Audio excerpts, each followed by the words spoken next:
Hi, Vanita Droznik here. Today we're going to look at Kindle Publishing Pro, the inner workings of the dragon. Now, it's actually quite a nice program to work, and I'm sure you'll enjoy it as much as I do. Okay, if it's your first time round, you're not going to have anything in the screen because it's just going to be blanked. What you need to do is come down to the bottom of the screen and click the Create button, which will take you to the following screen where you will enter your book information. Seeing that we've already got something here, I'm just going to go and click the Edit button.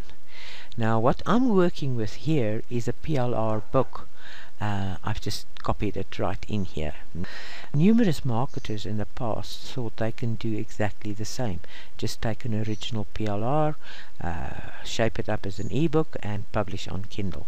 And for a while it worked, until Kindle or Amazon woken up to this and realized they've got how many copies that nobody would want to read at all.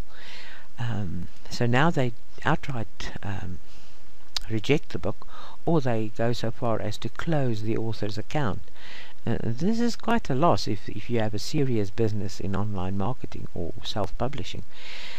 To get back to the PLR, if you do use a PLR, make sure you rewrite at least 90% of it. I mean, you can combine PLRs and build it out and make something worth reading. Also, you can create for yourself a little mini empire with something like a workout or any how-to manual. In this instance, we can use a weekly workout for beginners. You can use a weekly workout for women over 40, for young adults, teenagers, whatever you want. Okay, now if it's your first time around, you're going to come in here, fill in all your information, title, author, and the works, and then you're going to click on the Add Chapter button at the bottom here. Okay, I'm not going to go that route. I'm going to select a chapter and click the Edit Chapter. Now we're inside of the KD Publishing Pro chapter editor, and as you can see, the icons are very familiar. If you've used Word or Writer, they're very much the same. What I want to do is just go through at least the home icons for anybody who has never seen a word processor before but do want to write a book. So in order to work with anything, you need to select it, and selecting is by left mouse button, the normal mouse button. Hold it down and drag across it, and then you've got it selected. So you can click in the beginning, or you can click like that, or you can click and drag, and that's how you select your text. Once you've selected it, then we can come up here to the icon, this drop arrow, and we can change the font. Now as you can see, there are numerous fonts, and some of them are very pretty and some of them are not so pretty, especially I think they're tiring on the eyes.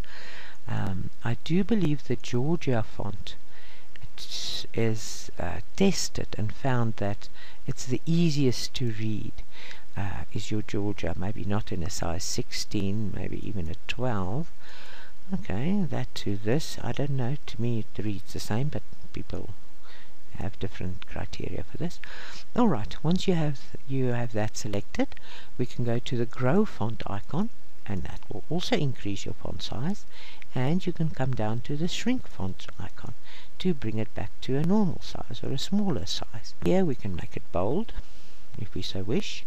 We can italize it. It'll slant the text. So if we want something underlined, we select it and give it an underline. Now let's look at the superscript and subscript. I'm just going to enter some text for us here. Oh, not in small caps. I want it in.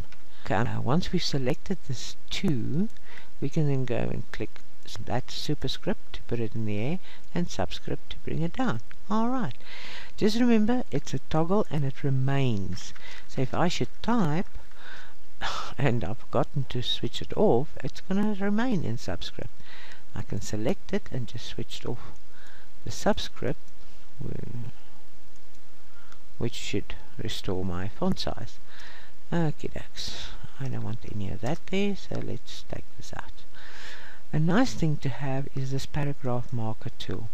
It tells you how many lines are between your paragraphs. There's a return, though none of these markers will print as such, but it will show you the line spacing between your paragraphs, also the spaces between your words, but it won't print, so it's just a visual aid.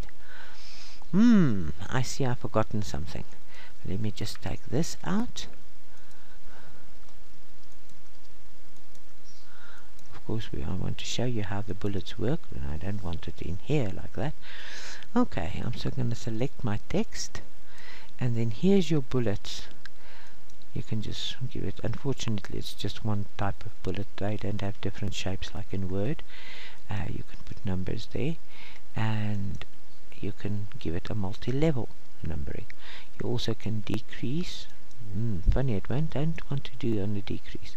It will increase the indent, and it will decrease the indent on a normal numbering or on a bullet. I think it will do it on a bullet as well. Yes, you can increase, but not on a multi-level.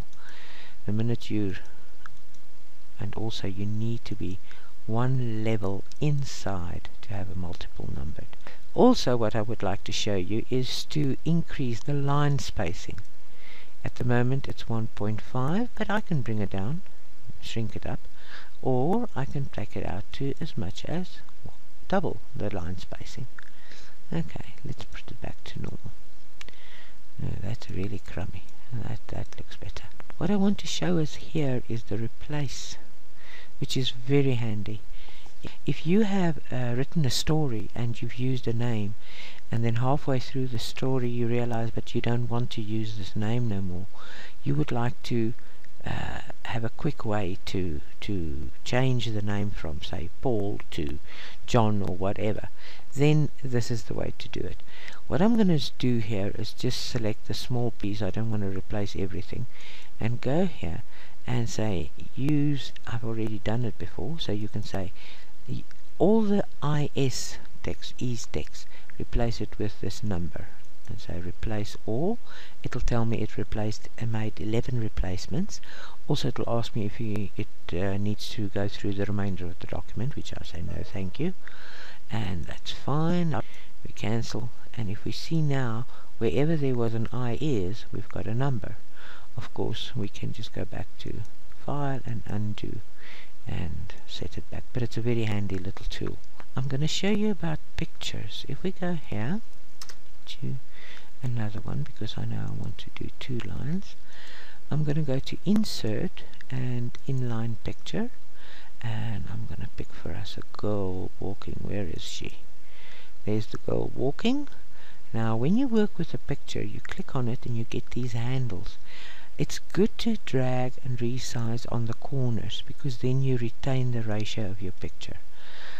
Otherwise, if you just grab one of the side or bottom ones, it loses its ratio and it may look all skewy. Alright, what I want to show you is how to enter a caption. We want to do a figure caption, and we can put something here like girl. Oh, sorry, I'm still in caps. Power walking. Power walking. And we can select this text,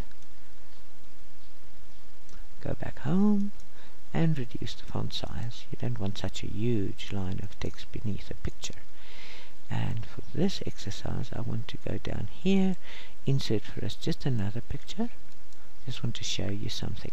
We have got a beautiful little girl doing exercises.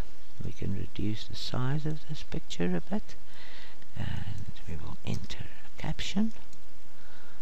We go home and center it, and we will go back to reference, insert caption, a figure caption, and we'll give this a name as well. This little girl's name is Nicola, and she's doing her exercises. Once again, we can come back here, home, and shrink the font size. Then, the beauty of this method is that once you're down at the bottom of your document, you can just go to references again and say insert a table of figures. And how neat, there we say, 1 is power walking, 2 is Nicola, and so you can carry on. Very nice feature. This video is becoming quite long now, so I'm going to stop now, and we can continue in the next video. Thanks for watching.